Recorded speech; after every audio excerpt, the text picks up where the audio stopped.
नमस्कार, आप देख रहे हैं TNI 24। मैं हूं वर्षा सिंह और अब बढ़ते हैं आज की खबर की ओर। राज्य सरकार की तरफ से शुरू किए गए अमर पारा अमर समाधान प्रोजेक्ट का काम ओल्ड मालदा नगर पालिका के वार्ड नंबर 1 के नवाबगंज इलाके में शुरू हो गया है।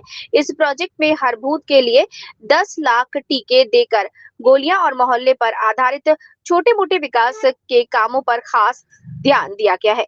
शनिवार सुबह 11 बजे नारियल फोड़कर इस काम का औपचारिक उद्घाटन किया गया।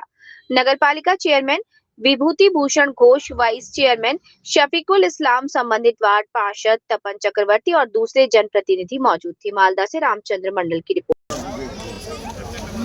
माननीय मुख्यमंत्री ममता बनर्जीर उद्योगे आमादेर पाड़ा आमादेर समाधान, आपनार मतामत आपनार सिद्धांत पाड़ार আমরা আজকে দুটো বুথ ছিল, সেই দুটো বুথের আজকে 20 লক্ষ টাকার কাজের শুভ সূচনা আমরা 1 নম্বর ওয়ার্ডে করলাম।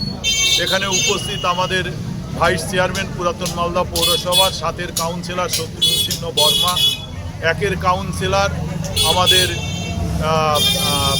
তপন চক্রবর্তী এবং সর্বোপরি যারা এই আমাদের পাড়া আমাদের সমাধানে তাদের মতামত তাদের সিদ্ধান্ত দিয়েছিলেন যে যে রাস্তা করতে হবে, সেই সমস্ত রাস্তা এবং অন্যান্য প্রকল্পের কাজের শুভ সূচনা হয়েছে এবং আশা করি যে আমাদের জানুয়ারির 15 তারিখের মধ্যেই সমস্ত আমাদের 1 নম্বর ওয়ার্ড নয় সারা পৌরসভারই 20টা ওয়ার্ডেরই কাজ আমাদের শেষ করতে হবে।